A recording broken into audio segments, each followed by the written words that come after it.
Et si je te disais que le secret du succès ne réside pas dans ce que tu fais tout au long de la journée, mais dans la façon dont tu commences? La plupart des gens se réveillent en réagissant au bruit, au téléphone, au stress. Mais ceux qui atteignent leurs objectifs ne commencent pas la journée par accident. Ils la commencent avec intention, car ta première heure détermine ton focus, ton énergie et ta discipline. Ce n'est pas une routine ordinaire, c'est une déclaration de guerre contre la médiocrité. Ainsi commence la journée de celui qui ne veut pas de résultats communs, mais d'une vie extraordinaire. Es-tu prêt à transformer tes matins et, avec eux, ton destin? Avant de commencer, je t'invite à écrire dans les commentaires cette phrase. Aujourd'hui, j'active ma discipline intérieure, je suis stoïque. Écris-le avec intention, comme un engagement envers toi-même, car quand tu le déclares, tu l'affirmes, et quand tu l'affirmes, tu l'enregistres dans ton subconscient. Cette simple action a le pouvoir de reprogrammer ton esprit et d'aligner ton énergie avec une vie de but, de force et de clarté. Fais-le maintenant et que ta transformation commence. Enseignement 1. Commence ta journée en remerciant et en souriant. C'est la clé pour te sentir bien. Lorsque tu ouvriras les yeux le matin, ne te lève pas brusquement et ne permets pas aux pensées négatives de la veille d'entrer comme des intrus dans ta paix. Reste un moment immobile. Respire. Cet instant t'appartient uniquement. Là, dans ce silence, dans cet espace bref entre le sommeil et l'éveil, choisis consciemment comment tu veux commencer ta journée. Ne le laisse pas au hasard. Ne permets pas aux émotions automatiques de gouverner ton humeur. Décide fermement et doucement de sourire. Et pendant que tu le fais, répète mentalement « merci ». Ce mot, dit depuis l'âme, a un pouvoir qui transcende les circonstances externes. Il ne s'agit pas d'ignorer ce qui fait mal ou ce qui manque, mais de commencer la journée en reconnaissant ce qui est présent. Ta respiration, ta conscience, ta chance de continuer. Le sourire que tu choisis n'a pas besoin de raisons externes. Tu n'as pas besoin que quelque chose de bon se soit passé pour sourire. C'est l'inverse. Tu souris pour que les bonnes choses commencent à se passer en toi. Dans l'acte de sourire, même si c'est léger, même si cela te coûte, des substances sont libérées dans ton cerveau qui te préparent à la calme, la clarté et la concentration. Dopamine pour te motiver. Sérotonine pour te stabiliser. Endorphine pour te soulager. Et quand tu les combines avec de la gratitude, cette combinaison devient un remède émotionnel naturel. Remercier pour des choses simples, comme avoir un corps qui respire, une nouvelle chance de vivre, un enseignement du passé, une personne qui t'accompagne, transforme ton état d'esprit en un état d'abondance, pas de manque. Fais de cet acte un rituel quotidien. Ne le laisse pas pour quand tu te sens bien. Fais-le surtout quand tu n'en as pas envie, car c'est là que tu en as le plus besoin. C'est dans ces jours gris que cette pratique devient ton refuge intérieur. Le stoïcisme nous rappelle que nous ne contrôlons pas ce qui se passe à l'extérieur, mais comment nous répondons de l'intérieur. Marc Aurèle a écrit que l'esprit peut rester imperturbable, même au milieu du chaos, s'il est entraîné. C'est une forme de cet entraînement, un sourire conscient, une gratitude véritable, une décision de ne pas céder ton humeur au monde extérieur. Tu peux le faire juste au réveil, avant de regarder ton téléphone, avant de penser aux choses à faire, même avant de parler. Reste là, respire profondément, et pendant que tu expires, souris. Puis pense à 3 choses pour lesquelles tu es reconnaissant. Elles n'ont pas besoin d'être grandes ou spectaculaires, il suffit qu'elles soient réelles. Peut-être que c'est ton lit, peut-être qu'il s'agit d'un être cher, peut-être que c'est le simple fait d'avoir une autre chance. Cet acte apparemment petit reconfigure votre esprit. Il fait en sorte que vos pensées se rencontrent à un point de départ positif. Il réduit le cortisol, cette hormone du stress qui a tendance à exploser le matin, lorsque vous ouvrez les yeux déjà préoccupés. Et si vous faites cela tous les jours, même si cela semble insignifiant au début, vous remarquerez bientôt un changement profond. Vous commencerez à avoir plus de patience avec les autres, plus de bienveillance envers vous-même, plus de clarté pour faire face aux problèmes. Le monde ne changera pas du jour au lendemain, mais votre façon de marcher dans ce monde changera, et cela change tout. Vous deviendrez moins réactif, plus conscient, et cette conscience vous permettra de prendre de meilleures décisions, de parler avec plus de calme, d'écouter avec plus de présence. Ce type de pratique crée une base émotionnelle plus forte, une base à partir de laquelle vous pouvez faire face à la difficulté sans vous effondrer. Car il ne s'agit pas d'ignorer le mauvais, mais d'entrer dans la journée avec un esprit ancré dans le bon. Vous deviendrez plus résilient, plus centré, et lorsque les défis arriveront, car ils arriveront, ils ne vous prendront pas au dépourvu, car vous aurez déjà commencé la journée renforcée de l'intérieur. C'est un acte de pouvoir choisir comment commencer votre vie chaque matin. Sourire et remercier est bien plus qu'un geste, c'est une affirmation silencieuse que vous décidez d'être présent, que vous décidez de vous connecter à l'essentiel et que vous décidez d'être celui qui dirige votre énergie, pas les circonstances. Faites de cette pratique votre première victoire quotidienne, car lorsque vous conquiez à votre esprit en commençant la journée, tout le reste commence à s'organiser plus facilement. Enseignement 2. Votre première pensée du jour guide votre énergie et votre concentration. Lorsque vous ouvrez les yeux le matin, vous avez à peine quelques secondes pour prendre une décision silencieuse qui changera tout. Allez-vous répéter le chaos d'hier? Ou allez-vous diriger votre esprit vers ce que vous choisissez de penser? Cette première pensée, cette phrase interne que vous laissez entrer avant toute autre chose, est celle qui détermine votre état émotionnel, votre clarté, votre rythme, même votre attitude face aux défis de la journée. Ce n'est pas un détail mineur, c'est la racine de tout ce qui vient après. Si vous vous réveillez en pensant à ce que vous craignez, à ce qui vous manque, à ce qui vous submerge, votre esprit s'adapte à cette approche. Mais si vous vous réveillez avec une affirmation claire, chargée de direction et de but, tout votre système nerveux commence à répondre à ce nouveau leadership interne. La plupart des gens ouvrent les yeux, et la première chose qu'ils font est de chercher leur téléphone, de voir des notifications, des messages, des problèmes. À partir de ce moment-là, ils n'ont plus le contrôle. Ils réagissent, ne dirigent pas. La journée les absorbe. Et sans s'en rendre compte, cette première pensée inconsciente devient la boussole émotionnelle qui les conduit sur des chemins répétitifs, vides d'intention. Mais vous n'avez pas à vivre ainsi. Vous pouvez prendre le gouvernail dès la première seconde, avec un acte aussi simple que puissant.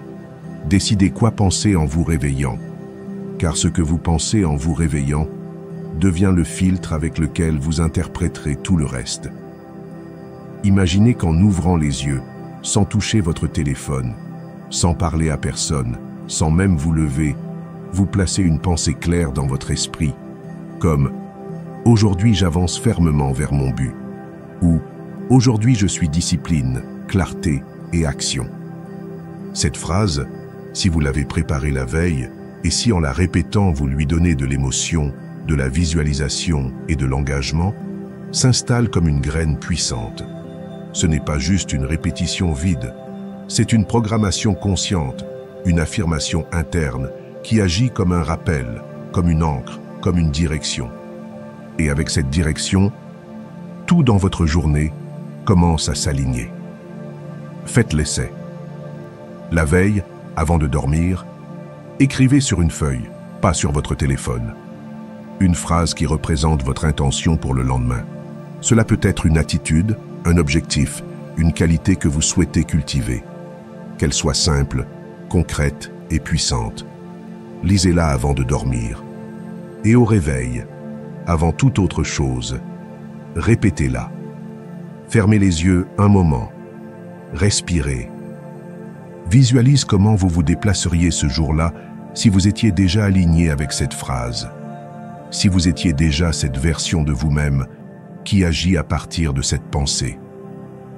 Ce petit rituel pratiqué chaque jour reconfigure votre esprit et entraîne votre concentration. Ce n'est pas de la magie, c'est de la neuroscience et de la volonté. C'est un entraînement mental.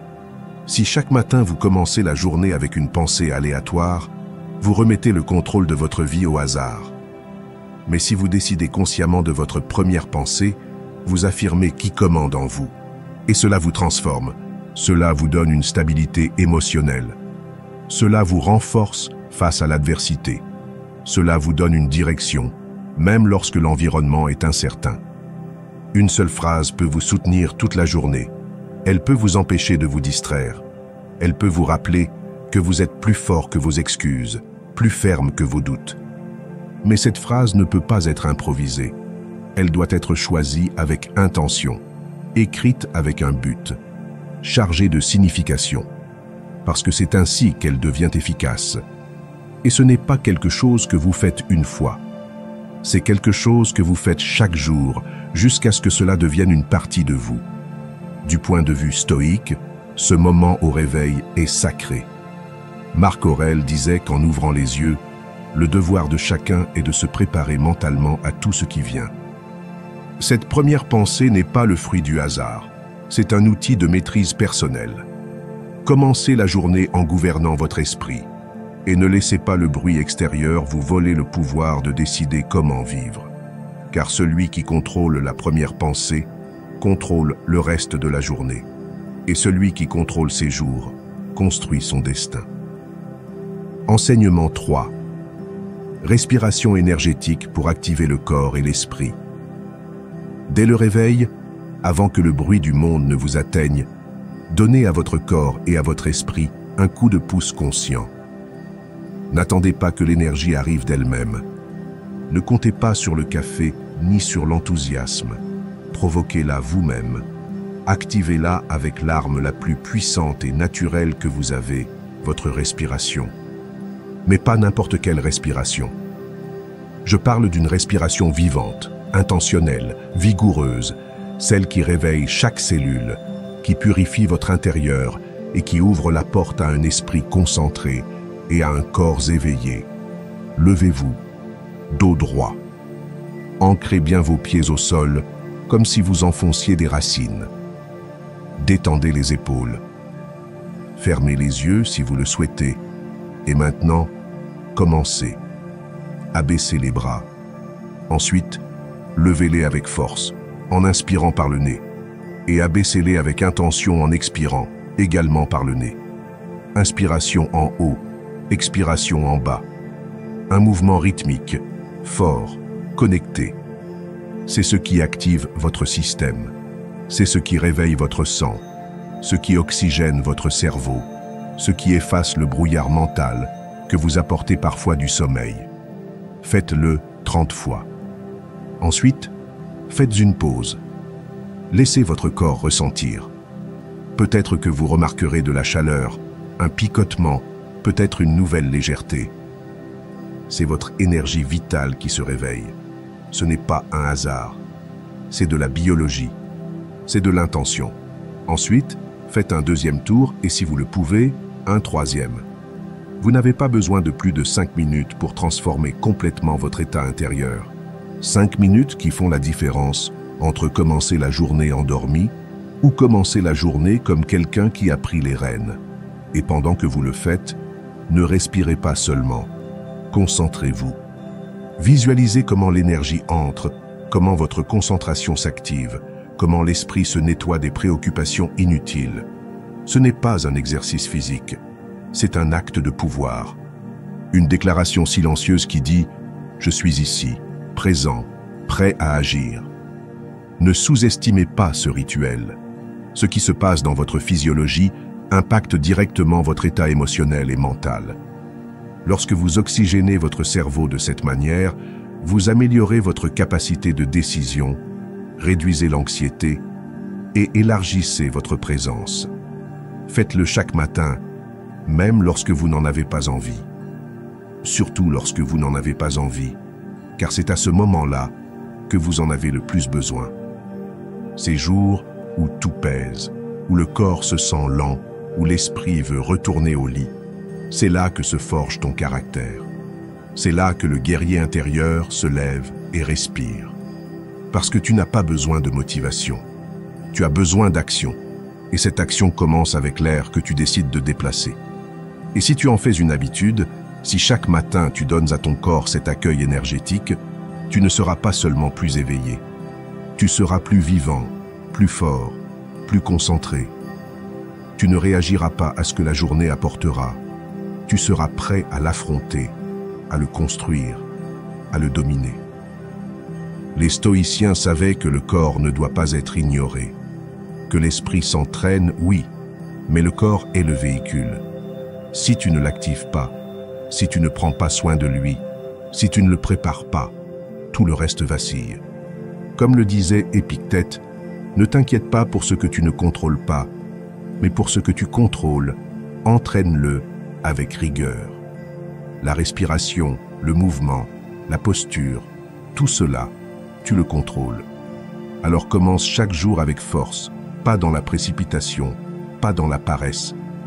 Commence par la respiration, par le pouvoir, par la connexion, car ce que tu fais dans ces premières minutes donne le ton à tout ce qui vient après.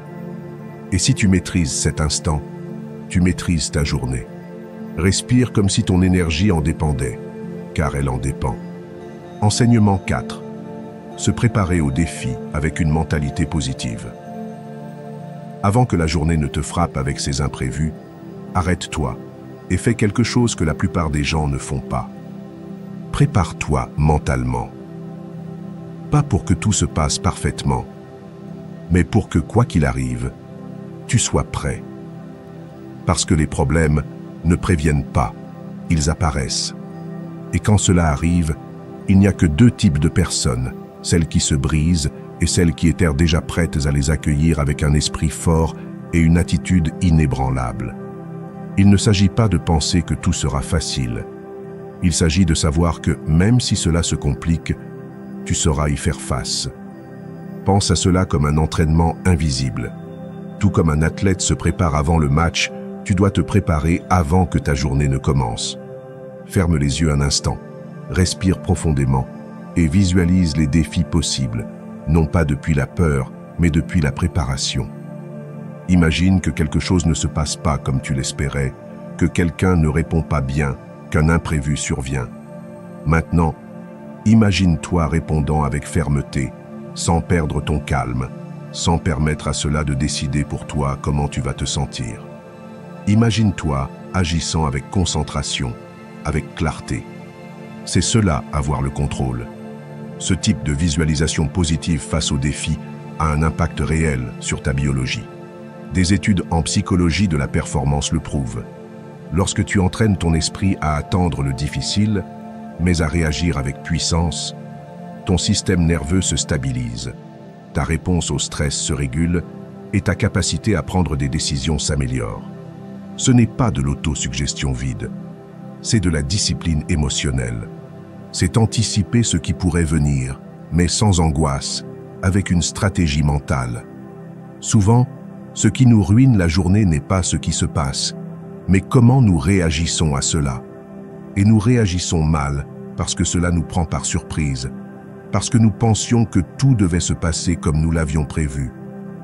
Mais la vie ne fonctionne pas ainsi. La vie ne demande pas, la vie lance.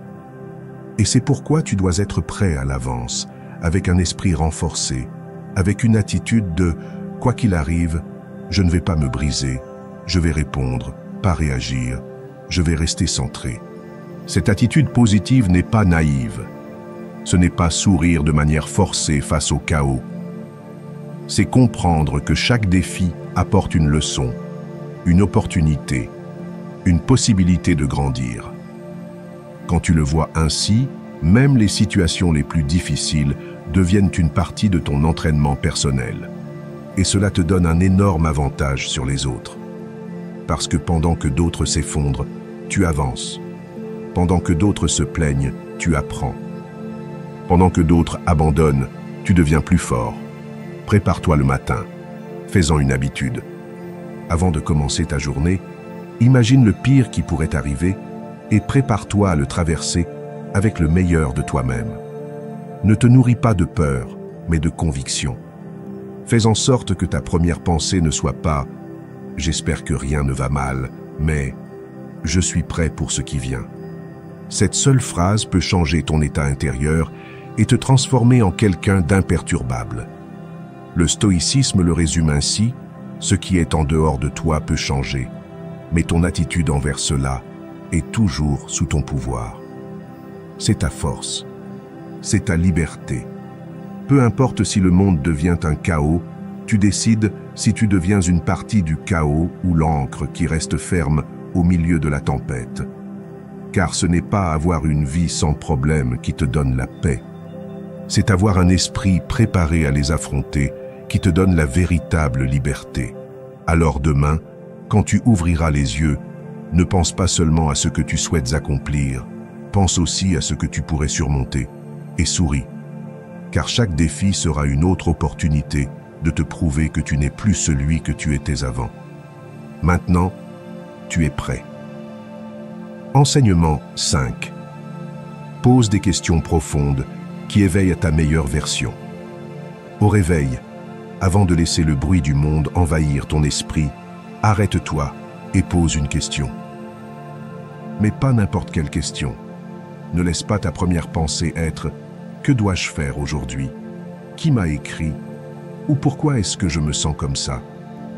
Ces questions te tirent au même niveau que d'habitude. Elles te maintiennent en surface. Ce dont tu as besoin, ce sont des questions qui t'élèvent, qui t'obligent à sortir de ta zone de confort, qui éveillent en toi une force que tu as peut-être oubliée. Demande-toi par exemple, qui dois-je être aujourd'hui pour être à la hauteur de mon objectif ? Permets à cette question de te traverser. Ne te précipite pas pour y répondre, ressens-la. Car quand tu poses des questions courageuses, ton esprit commence à chercher des réponses courageuses. Quand tu questionnes en profondeur, tes actions prennent une direction. Ce n'est pas de la poésie, c'est une stratégie mentale. Ce que tu te demandes chaque matin façonne ta perception, ton énergie, tes décisions. Les bonnes questions sont des portes qui te mènent à ta meilleure version si tu oses les franchir. Une autre question puissante: quelle peur ai-je évité d'affronter et que je pourrais regarder en face aujourd'hui? Peut-être s'agit-il d'une conversation en attente, d'une décision que tu remets à plus tard, d'un changement que tu sais que tu dois faire. Ne réponds pas par des détours, respire, laisse-la faire son travail, car là où la peur apparaît, ta possibilité d'évolution apparaît aussi. Si au réveil tu te concentres sur cette peur, non pas pour la cacher, mais pour l'observer, tu te positionnes comme le protagoniste, pas comme la victime de la journée. Et si tu veux activer l'action, demande-toi, quel est le pas audacieux que j'évite? Tu n'as pas besoin d'avoir tout clair, juste de faire ce pas. Parfois c'est un appel, parfois c'est arrêter de te justifier, parfois c'est simplement commencer, mais ce pas que tu évites aujourd'hui est celui qui pourrait te transformer. Et si tu l'identifies le matin, tu as l'opportunité d'agir depuis la conscience, pas depuis l'habitude. Cette habitude ne consiste pas à philosopher, mais à te diriger, à te mettre dans une position interne où tu ne vis pas la journée comme une réaction, mais comme une création. Car quand tu poses des questions puissantes, ce que tu fais, c'est placer ton esprit à un niveau supérieur, et à partir de là, tout le reste commence à bouger différemment. Tes émotions, tes mots, tes actions, la qualité de tes questions détermine la qualité de ton attention.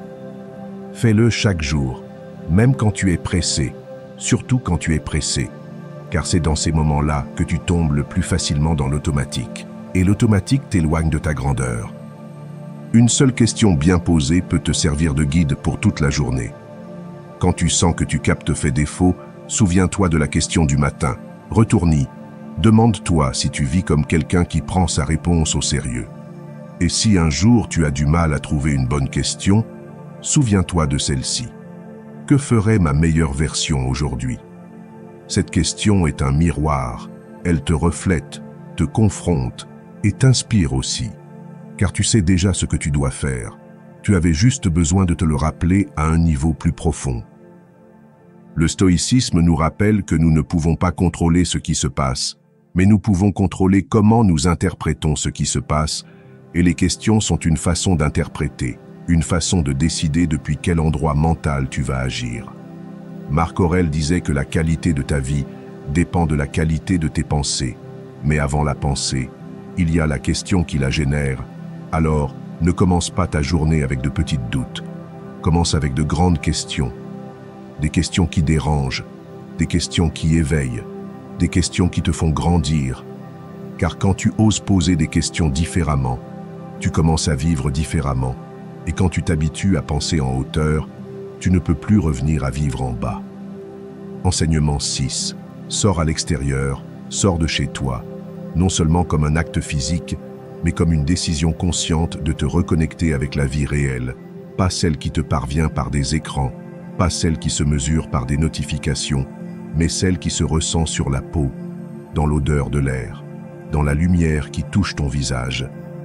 Être à l'extérieur est plus qu'un mouvement. C'est se rappeler que le monde est toujours là, sans filtre, sans algorithme, sans pression pour paraître.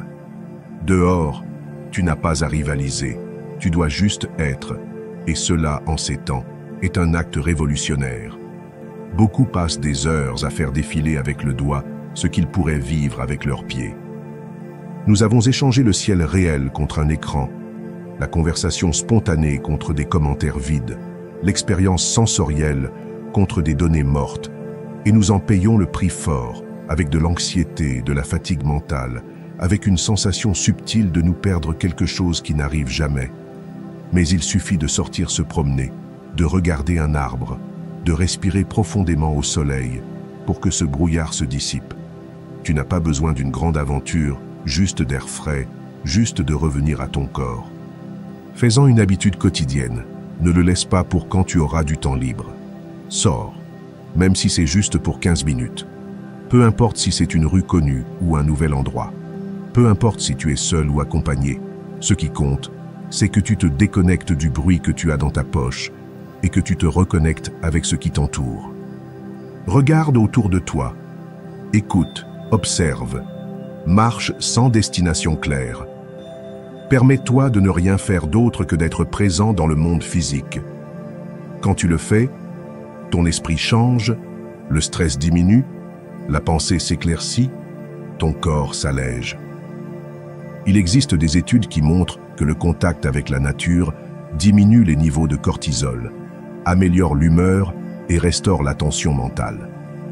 Mais au-delà du scientifique, tu le sais déjà, tu l'as juste oublié, car tu as cessé de sortir sans hâte, de regarder sans distraction, d'exister sans être accroché à ton téléphone. Et c'est ce que tu retrouves quand tu décides de sortir, l'expérience d'être vivant, de te sentir partie du monde, de te rappeler qu'il y a de la beauté en dehors de l'enfermement volontaire. Parce que oui, tu es peut-être chez toi par confort, par routine, par travail, mais souvent tu es aussi là par peur. Peur de te confronter à toi-même, peur du vide, peur du silence. Sortir à l'extérieur te confronte à cela, mais te libère aussi. Cela fait l'effort. Habillez-vous et sortez, ne réfléchissez pas trop. Allez vous promener sans écouteurs, allez dans un parc, asseyez-vous sur un banc et observez simplement.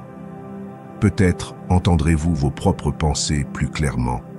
Peut-être ressentirez-vous une inspiration inattendue. Peut-être commencerez-vous à remarquer des détails qui auparavant passaient inaperçus, car là, dans cet espace ouvert, votre esprit s'ouvre aussi. Les stoïciens valorisaient le contact avec la nature comme un moyen de retrouver la perspective. Pour eux, sortir dans le monde était aussi sortir de soi-même pour voir plus clairement l'essentiel.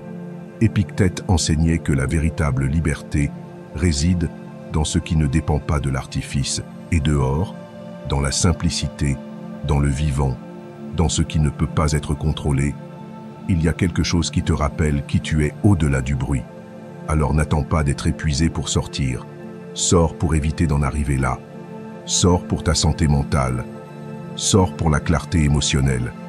Sors par discipline car chaque minute que tu passes à respirer de l'air réel au lieu de l'air conditionné, à regarder le ciel au lieu de l'écran, est un acte d'amour-propre.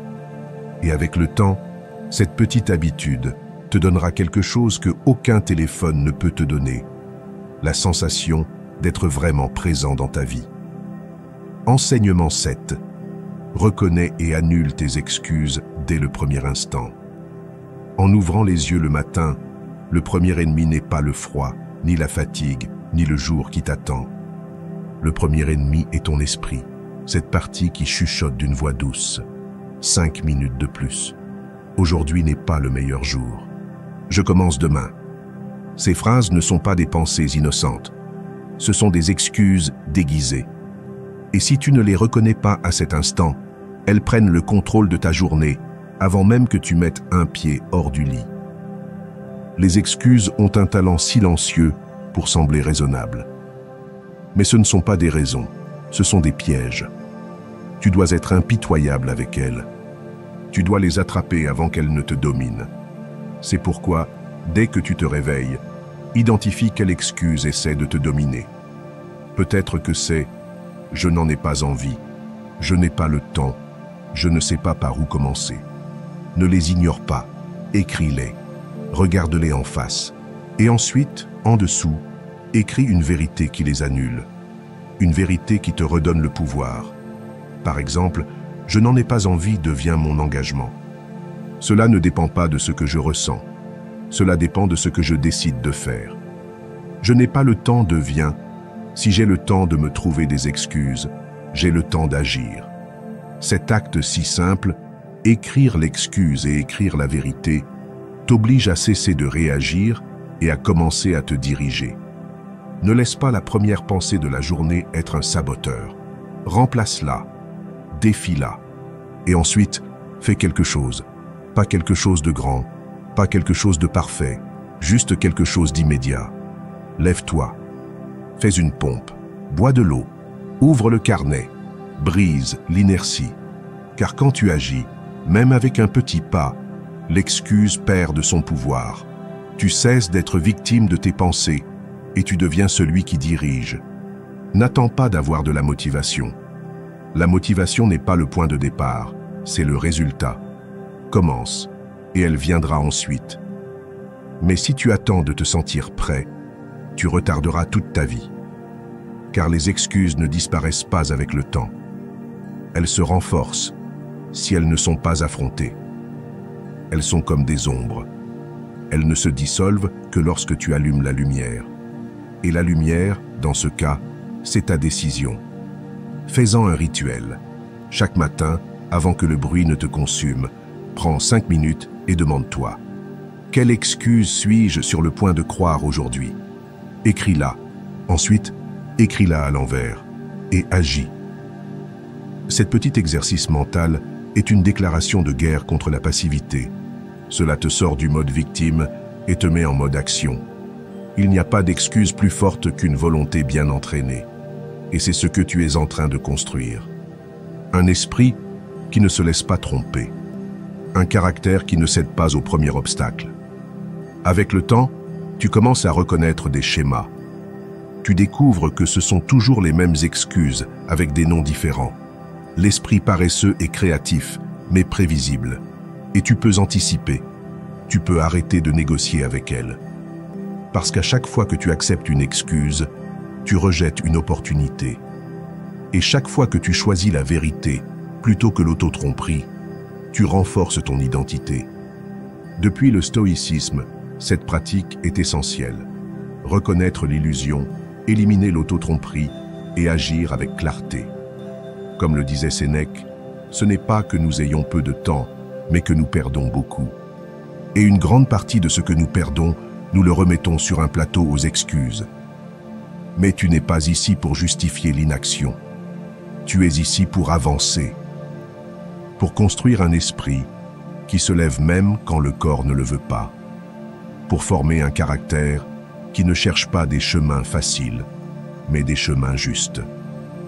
Alors demain, quand l'excuse te chuchotera à l'oreille, réponds-lui fermement, non par un débat, mais par une action. parce que c'est là que se forme la discipline.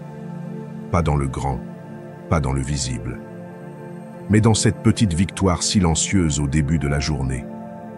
Là où tu décides une fois de plus que tu es aux commandes. Enseignement 8. Conversation réelle, au lieu d'utiliser le téléphone. Range ton téléphone, pas parce que c'est mauvais, mais parce que tu perds quelque chose de plus précieux que n'importe quelle notification, l'opportunité d'une connexion réelle. Nous vivons entourés de personnes, mais souvent nous agissons comme si nous étions seuls. Dans un ascenseur, dans une file d'attente, dans une salle d'attente. Tous regardant vers le bas, tous sur leurs écrans, tous échappant au moment présent. Mais que se passerait-il si tu levais les yeux? Si au lieu de vérifier ton téléphone, tu décidais d'engager une conversation? Il se peut que rien ne se passe ou qu'il se passe quelque chose qui change ta journée. Un mot aimable, une question sincère, un rire partagé. Cela ne se trouve pas sur un écran. Cela se passe entre de vraies personnes, en temps réel. Et même si au début cela te coûte, même si tu ressens de l'inconfort ou de la peur du rejet, cela vaut la peine d'essayer. Parce que quand tu te connectes avec quelqu'un sans filtre, sans édition, sans émoji, quelque chose en toi s'éveille aussi. Quelque chose d'humain, quelque chose de profond. Quelque chose qui ne peut pas être reproduit dans le numérique. Fais l'essai. La prochaine fois que tu attends quelque chose, un café, le bus, une réunion, et que tu ressens l'impulsion automatique de sortir ton téléphone, respire, arrête-toi. Regarde autour de toi. Peut-être qu'il y a quelqu'un à côté de toi qui est aussi piégé dans sa bulle. Peut-être que ce moment peut devenir une petite rencontre. Tu n'as pas besoin d'une grande conversation. Juste un bonjour, un commentaire sur la météo, un vrai sourire. Ces choses si simples ont plus de pouvoir que tu ne l'imagines. Les vraies conversations ne te distraient pas seulement, elles te nourrissent, te rendent présent, te sortent de ton monde mental et te connectent à l'autre. Et cela, selon la science, a des effets réels sur ton bien-être. Des études ont montré que les interactions sociales positives augmentent la satisfaction de vie, diminuent le stress et renforcent le système immunitaire. Ce n'est pas une coïncidence. Nous sommes des êtres sociaux par nature, et quand nous ignorons cela, quelque chose en nous s'éteint lentement, et tu n'as pas besoin d'être extraverti. Il ne s'agit pas de te forcer à parler à tout le monde. Il s'agit d'être ouvert, d'avoir le courage de sortir du confort numérique et d'entrer dans le terrain imparfait, mais authentique, des relations humaines. Parfois, 5 minutes de vraie conversation suffisent à te faire sentir mieux qu'après 1 heure sur les réseaux sociaux. Fais-en une habitude. Chaque jour, à au moins une occasion, choisis d'interagir avec quelqu'un au lieu de sortir ton téléphone. Cela peut être un ami, un inconnu, un membre de la famille. Cela peut être au travail, dans la rue, à la maison. L'important est que tu sois là, présent, disponible. Pas en quête d'attention, mais en offrant de l'attention. Ne voulant pas être entendu, mais prêt à écouter. Avec le temps, tu commenceras à remarquer quelque chose de subtil, mais profond. Tu te sentiras plus connecté, plus vivant, plus en paix. Les réseaux sociaux promettent une connexion, mais souvent ils ne livrent que de la distraction. En revanche, une conversation authentique te rappelle que tu n'es pas seul, qu'il y a d'autres qui vivent la même chose, ressentent la même chose, cherchent la même chose. Contact, compréhension, compagnie. Selon la vision stoïque, l'humain a plus de valeur que l'artificiel. Épictète disait qu'il n'y a rien de plus important que l'utilisation correcte de nos facultés en tant qu'être rationnel. Et la conversation en fait partie. Parler avec l'autre, l'écouter, partager un regard sincère est aussi un exercice de vertu, car cela nous rappelle que nous ne sommes au-dessus ni en dessous de personne. Nous sommes ensemble, vivants, apprenant, nous accompagnant, même dans les petits moments. Alors la prochaine fois que tu auras quelques minutes libres, ne les remplis pas de bruit. Remplis-les de présence, d'humanité, car chaque conversation réelle est une graine, et tu ne sais jamais quand l'une d'elles peut fleurir en quelque chose qui transforme ta vie. Enseignement 9. Ce qui est difficile au début renforce l'âme et éclaircit le chemin. Fais-le d'un coup. La tâche que tu crains le plus, celle que tu as le plus reportée, celle qui te met mal à l'aise, te défie ou que tu ne veux tout simplement pas affronter. C'est celle que tu dois faire en premier. Car si tu ne la fais pas au début, elle te poursuivra toute la journée comme une ombre, et tu le sais, tu le sens au fond, que tant que tu ne l'affrontes pas, rien d'autre ne semble vraiment fait. Tu peux rayer 1000 petites choses, mais si tu laisses cette grande tâche sans y toucher, tu vas te coucher avec un sentiment d'inconfort, avec le poids de ce qui est en attente, de ce qui est évité, de ce que tu n'as pas osé affronter. Commencer par ce qui est le plus difficile n'est pas seulement une technique de productivité, c'est une déclaration de force. C'est ta façon de dire « je ne me cache pas, je n'esquive pas, j'affronte ». Et quand tu agis ainsi, quelque chose en toi se réorganise, l'esprit s'éclaircit, le corps s'active et la volonté se renforce. C'est comme gravir une montagne au début de la journée. Tout ce qui vient après semble plus facile, plus plat, plus gérable, car tu as déjà conquis le sommet, tu as déjà prouvé de quoi tu es fait. Fais-le dès que ta journée commence, ne négocie pas, ne pense pas trop, ne cherche pas d'inspiration. L'inspiration arrive quand tu commences, pas avant. La discipline commence quand tu décides sans excuse. Prends ta liste, identifie ce que tu évites le plus et commence par là. Peut-être c'est un appel, peut-être un rapport, peut-être t'asseoir avec toi-même pour résoudre quelque chose en attente. L'important n'est pas ce que c'est, mais le fait de l'affronter. Car une fois que tu surmontes cette résistance, tu crées une dynamique mentale qui t'accompagne toute la journée. Et si tu ressens de la peur, si tu ressens un blocage, commence quand même. En petit, si nécessaire. Mais commence. Car ce qui fait mal, ce n'est pas la tâche, mais le report. La pensée constante de « je devrais faire ça » consomme plus d'énergie que de le faire vraiment. Chaque minute que tu passes à fuir ce qui est difficile, tu drains ta concentration, ta confiance, ton pouvoir intérieur. Mais quand tu l'affrontes, quelque chose change en toi. Tu ressens le contrôle, tu ressens la direction. Et avec cela apparaît la véritable motivation, celle qui naît du mouvement, pas de l'attente. La science le confirme. Lorsque tu abordes une tâche difficile au début de la journée, tu libères de la dopamine en l'achevant. Ce sentiment d'accomplissement n'est pas imaginaire, c'est chimique. Ton cerveau le reconnaît et te récompense. Et en répétant cette habitude, cela devient automatique. Tu ne doutes plus autant, tu ne tournes plus en rond, tu commences simplement. Et en commençant, tu deviens plus fort. Cette habitude, simple mais puissante, a un effet domino. Car si tu peux gérer ce qui est difficile, le reste devient gérable. Les petites décisions ne consomment plus autant d'énergie. Les tâches routinières s'écoulent plus rapidement. Même ton humeur s'améliore, car tu as cessé d'être victime de l'évasion et tu es devenu le protagoniste de ton temps. Les stoïciens le savaient, affronter l'inconfort nous purifie. Marc Aurèle écrivait que nous devons faire ce que la nature exige de nous, sans résistance.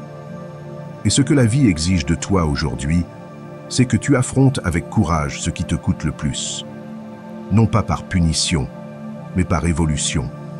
Parce que là, dans ce que tu évites, se trouve ton opportunité de grandir. Alors demain, quand tu ouvriras les yeux, ne commence pas par ce qui est facile. Ne te laisse pas tromper par de petites tâches, juste pour sentir que tu as fait quelque chose. Commence par ce que tu crains le plus, et en le faisant, tu découvriras que ce n'était pas si grand que tu le pensais, que tu n'étais pas si faible que tu le croyais, et que tu peux vraiment construire une vie puissante, si chaque jour tu prends la décision d'affronter d'abord ce qui est le plus difficile. Parce que quand tu fais cela, tout le reste s'organise tout seul. Enseignement 10. Nourris ton esprit avec une lecture quotidienne inspirante ou éducative.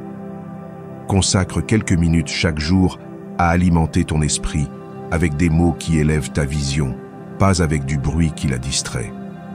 Parce que ce qui entre par tes yeux façonne ce qui habite dans ta pensée. Et si tu ne choisis pas ce que tu consommes, l'environnement le fera pour toi. Chaque lecture est une graine, une idée, une étincelle, une nouvelle façon de voir le monde. Et avec le temps, ces petites graines transforment ton esprit en un terrain fertile pour la croissance, la clarté et l'action. Tu n'as pas besoin d'heures, tu as juste besoin d'intention. 10 minutes, 15, mais qu'elles soient à toi et qu'elles soient consacrées à l'apprentissage, pas à l'évasion.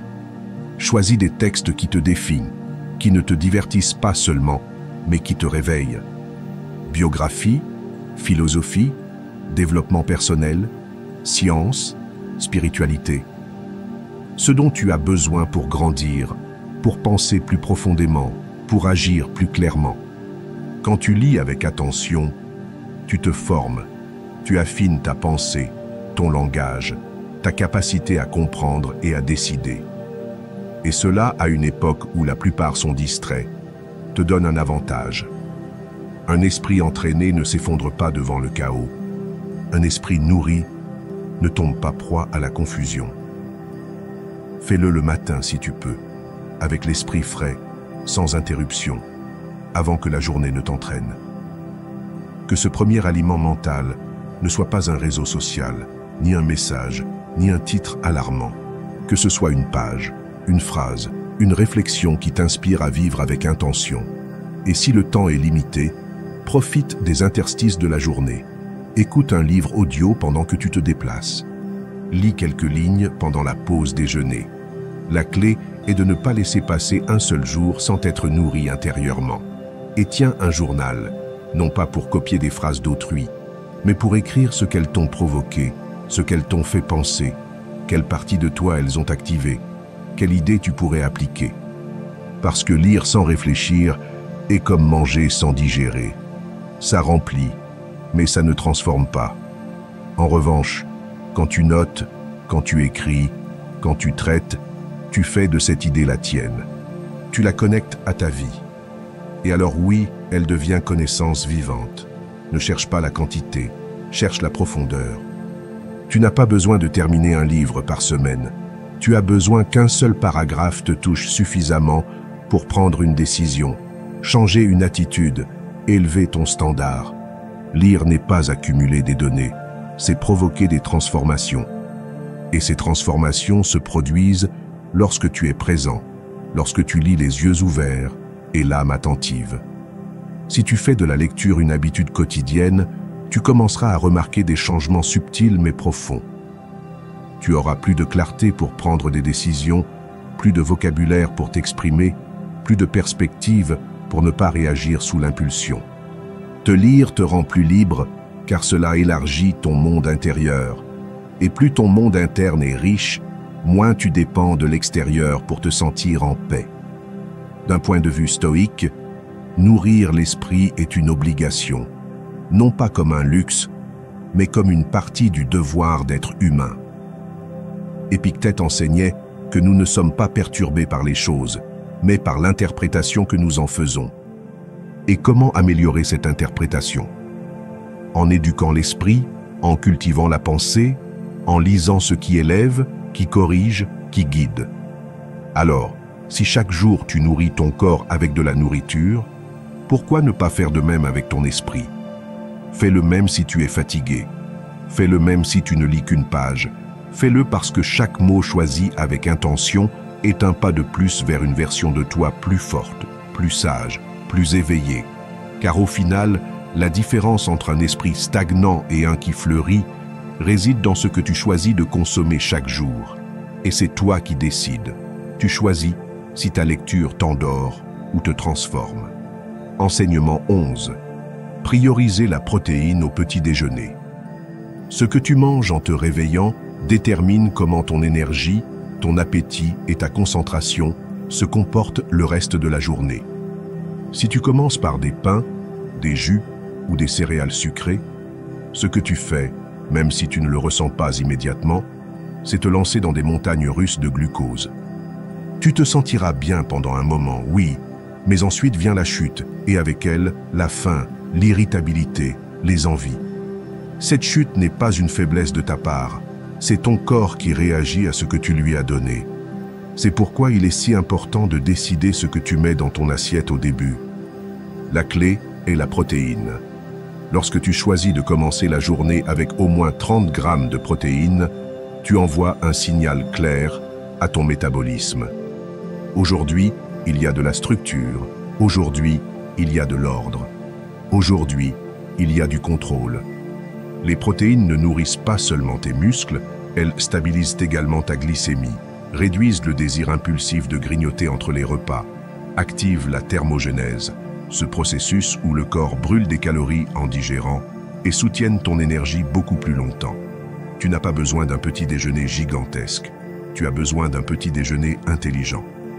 Inclus des œufs, de la viande maigre, du tofu, du fromage frais, du yaourt grec sans sucre, ou même un shake de protéines si tu es pressé. L'important est de le faire dans les 90 premières minutes après ton réveil. Ne laisse pas ton corps arriver au déjeuner sans avoir reçu ce carburant réel.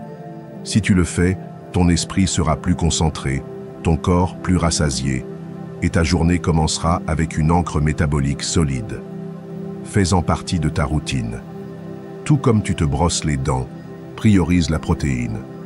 Ne laisse pas cela à l'improvisation. Ne pense pas « aujourd'hui je n'ai pas faim » et ne le remplace pas par un café avec des biscuits. La faim n'est pas le seul indicateur de ce dont tu as besoin. Ton corps, même s'il ne le dit pas, attend des matières premières pour bien fonctionner, et la protéine fait partie de cette matière essentielle.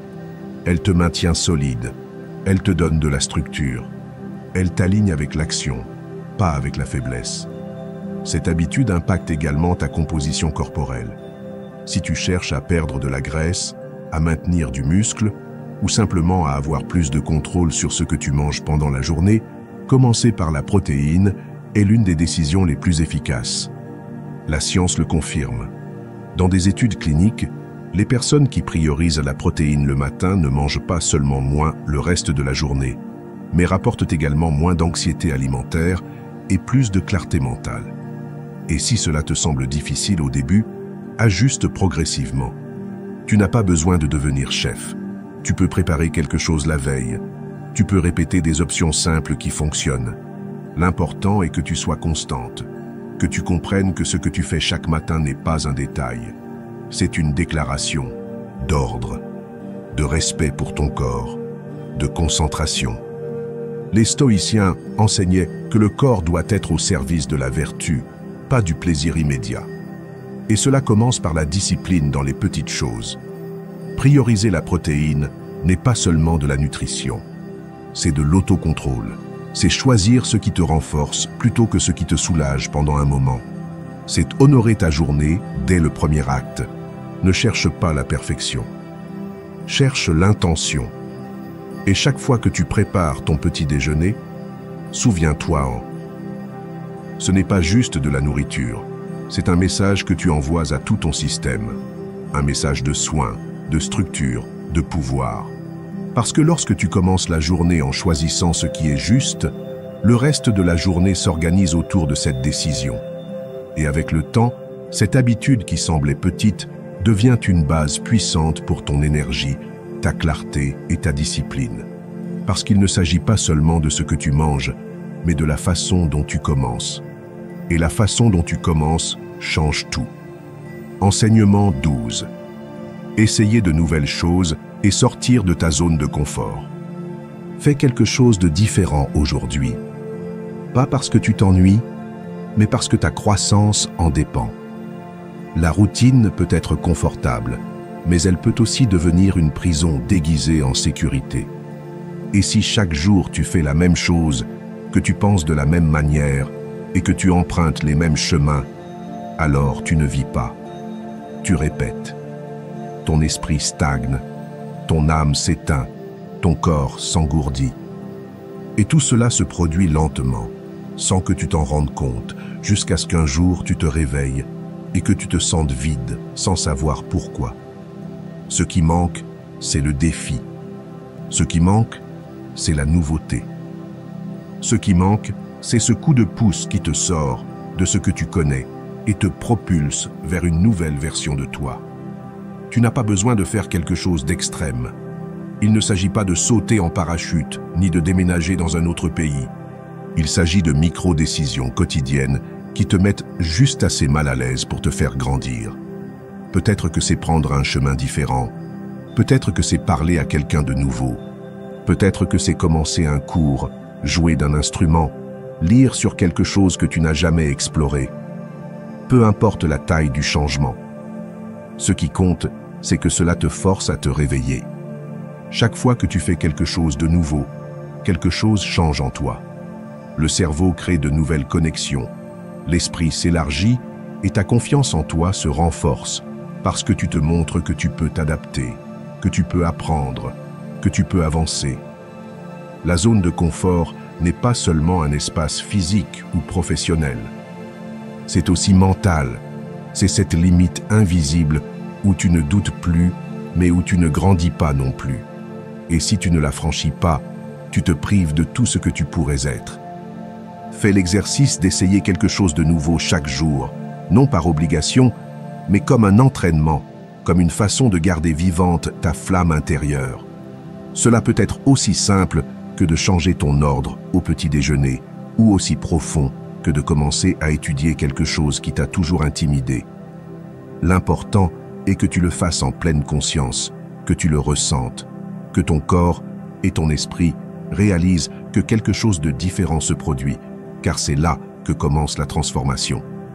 Et ce ne sera pas toujours confortable.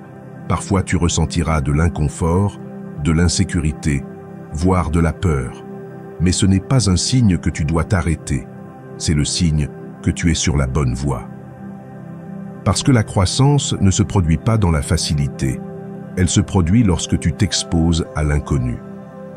Lorsque tu choisis le chemin qui défie ton ancienne identité, et chaque fois que tu le fais, tu brises une barrière interne, tu élargis ton monde, tu fais un pas vers une vie plus pleine. Les stoïciens savaient que le confort ne mène pas à la vertu. Sénèque disait que nous devons nous exposer volontairement à l'inconfort pour nous renforcer, non pas parce que c'est agréable, mais parce que c'est nécessaire. Parce qu'une vie sans défi est une vie sans évolution. Et tu n'es pas ici pour rester le même. Tu es ici pour devenir celui que tu sais que tu peux être. Mais cela ne se réalise que si chaque jour, tu fais quelque chose qui te rappelle que tu peux encore être surpris. Alors demande-toi aujourd'hui, que puis-je faire de différent? Quelle conversation puis-je commencer? Quelle petite peur puis-je surmonter? Quelle nouvelle idée puis-je explorer? Et ensuite fais-le. Ne le remets pas à plus tard. N'attends pas de te sentir prêt. Tu ne te sentiras jamais complètement prêt, mais tu seras toujours plus préparé que tu ne le penses. Avec le temps, ce qui était inconfortable devient naturel. Ce qui semblait difficile devient une routine. Et alors ta zone de confort n'est plus la même. Elle a grandi avec toi.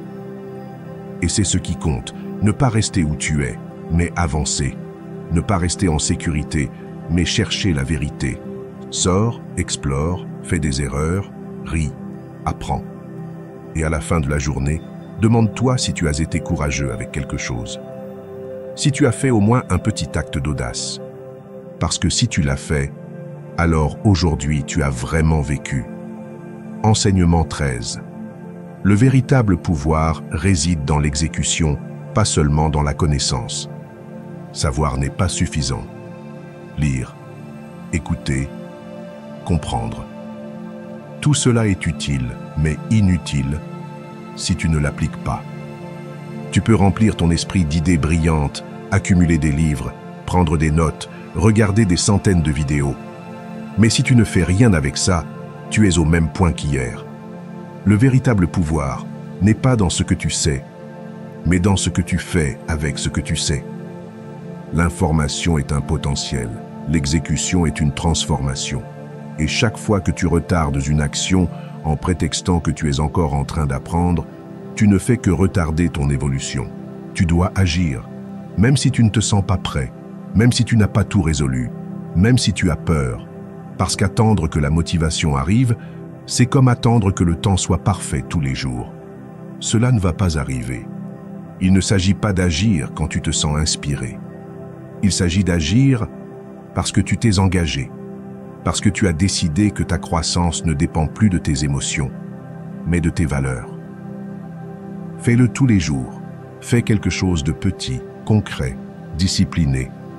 Conçois des rituels qui ne dépendent pas de ton humeur du matin, un horaire fixe, une action spécifique, un objectif clair, qui ne soit pas négociable, comme te brosser les dents, comme respirer, qui deviennent une partie de toi. Parce que quand tu le fais, même si tu n'en as pas envie, tu façonnes ton caractère. Et ce caractère te donne la force dont tu as besoin pour te maintenir lorsque tout vacille.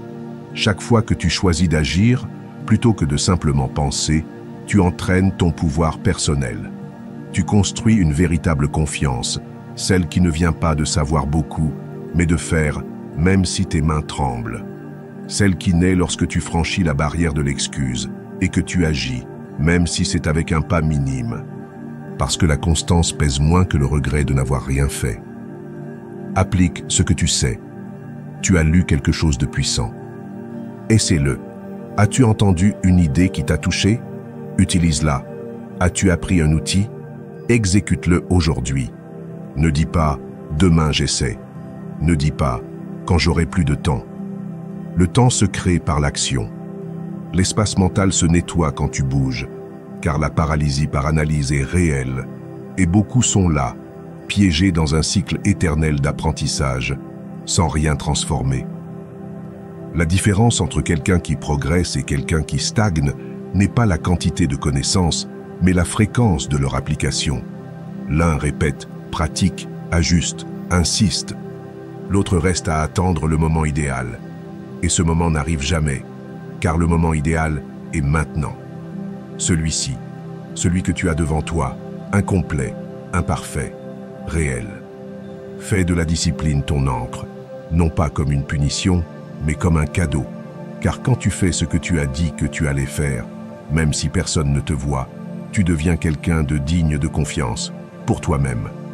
Et cela vaut plus que 1000 théories, car au final, la connaissance qui n'est pas appliquée n'est qu'un ego intellectuel, mais celle qui se transforme en action, en habitude, en pratique quotidienne, celle-là change vraiment ta vie. Le stoïcisme le souligne clairement.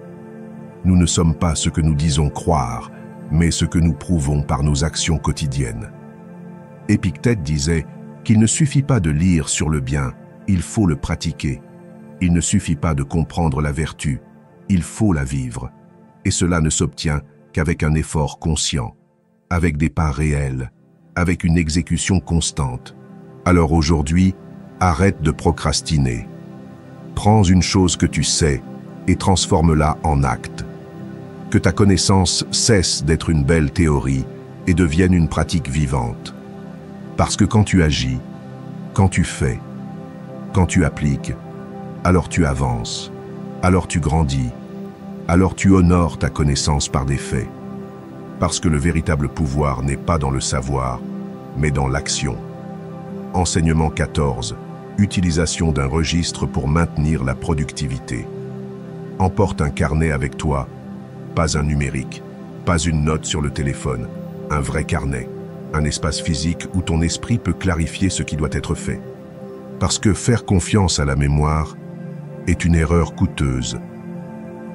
L'urgent mange l'important. Et à la fin de la journée, même si tu as été occupé, tu ne sais pas si tu as vraiment avancé. Mais quand tu écris, tu organises. Quand tu enregistres, tu te concentres. Et quand tu révises, tu corriges. Ce carnet n'est pas un simple papier, c'est une extension de ton esprit discipliné. Écrire ce que tu dois faire t'oblige à définir ce qui compte vraiment. Parce que souvent, nous confondons mouvement et progrès. Tu fais 1000 choses, oui, mais fais-tu ce qui te rapproche vraiment de tes objectifs? Tu ne le sauras que si tu l'as écrit. Et si tu l'as écrit, alors tu peux l'évaluer.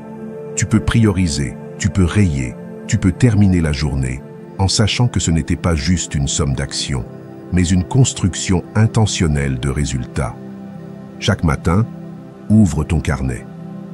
Écris la date. Écris 3 objectifs principaux pour la journée. Seulement 3. Ne remplis pas la page avec 20 tâches que tu ne réaliseras jamais. Concentre-toi. Ensuite, en dessous, tu peux noter des tâches secondaires, des détails logistiques, des petites choses à faire. Mais d'abord, l'essentiel. Ce qui, si tu le réalises, rend déjà ta journée valable. Ce qui, par son impact, mérite toute ton attention. Et quand tu l'auras complété, coche-le. Rends-le visible. Célèbre le progrès sans bruit avec une simple ligne tracée avec force. Emporte-le avec toi. Ne le laisse pas à la maison. Utilise-le en réunion. Utilise-le dans les transports. Utilise-le pendant les moments de pause.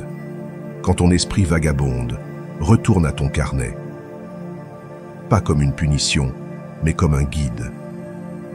Parce que cet enregistrement te rappelle qui tu es et où tu vas. Et c'est vital dans un monde qui essaie constamment de te détourner avec des notifications, des distractions et des urgences qui ne sont pas les tiennes. Utilise-le aussi comme un journal de décision. Lorsque tu fais face à quelque chose de complexe, écris les pour et les contre. Quand tu as une idée, note-la. Quand tu sens que tu tombes dans la paresse, écris pourquoi tu as commencé ce chemin. Cet enregistrement n'organise pas seulement ton agenda, il organise ton esprit. Il te permet de voir des motifs, d'identifier ce que tu répètes, de corriger ce qui te freine, de renforcer ce qui te pousse. Et tu n'as pas besoin de le rendre parfait. Il n'a pas besoin d'être beau. Ce n'est pas pour le montrer à quelqu'un. C'est ton outil, ton encre, ta carte.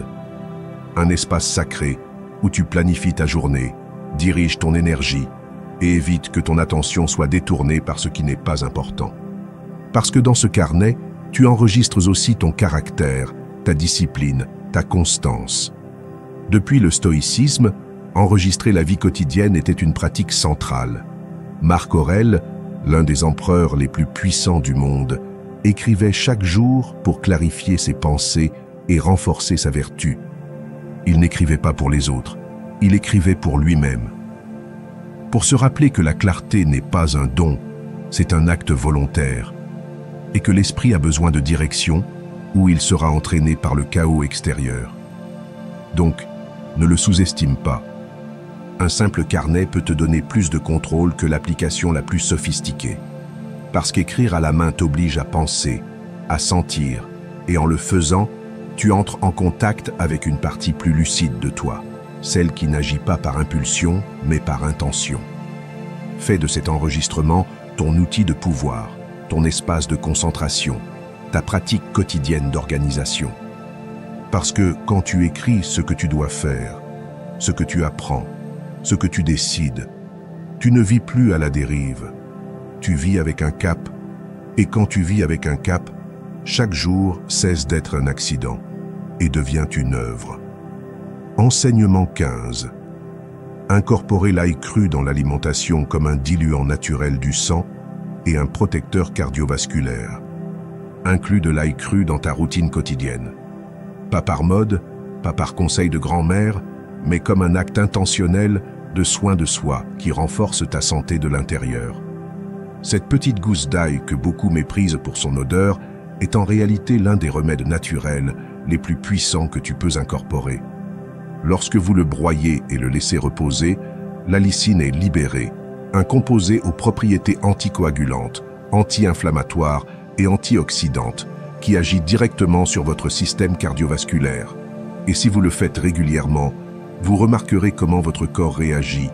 Plus d'énergie, une meilleure circulation, plus de clarté mentale et une sensation de force intérieure difficile à expliquer. Faites-le avec discipline. Écrasez 1 ou 2 gousses d'ail cru chaque matin, laissez-les reposer quelques minutes, cela active leur composé curatif, puis consommez-les. Vous pouvez les mélanger avec une cuillère à soupe d'huile d'olive, du jus de citron ou même du miel, si le goût est trop fort pour vous.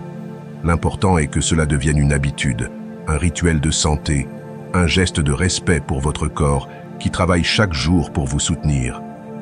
Si vous ne le tolérez pas, Il existe des capsules naturelles qui peuvent vous aider, mais consultez toujours d'abord si vous prenez des médicaments anticoagulants.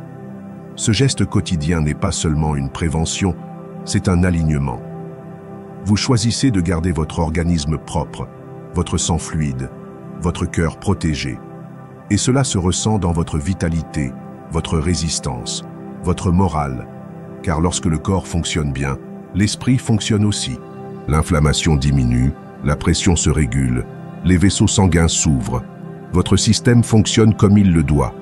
Et ce n'est pas de la chance, c'est une intention transformée en action.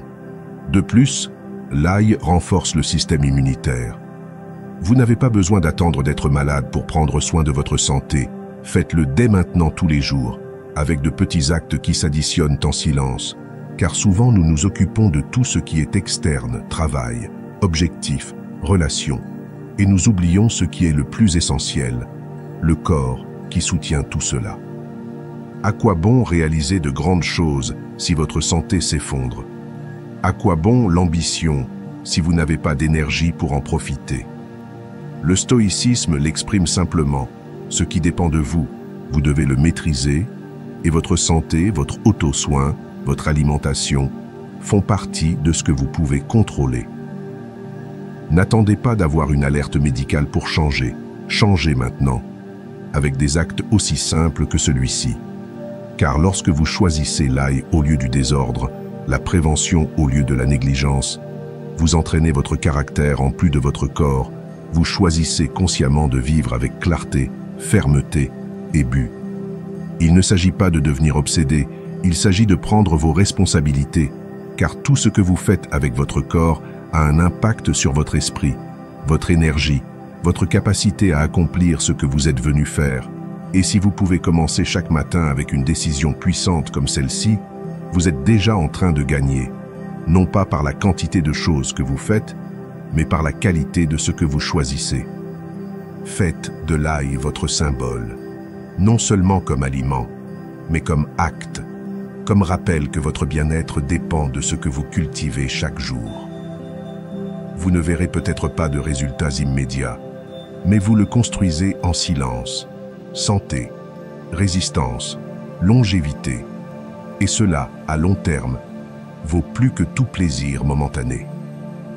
Alors demain, lorsque vous vous lèverez, ne commencez pas par chercher du café, ni en pensant à ce qui vous manque. Commencez par un acte qui s'additionne. Écrasez cet ail, respirez profondément, et prenez-le comme quelqu'un qui se prépare pour une journée de force, de clarté et de concentration.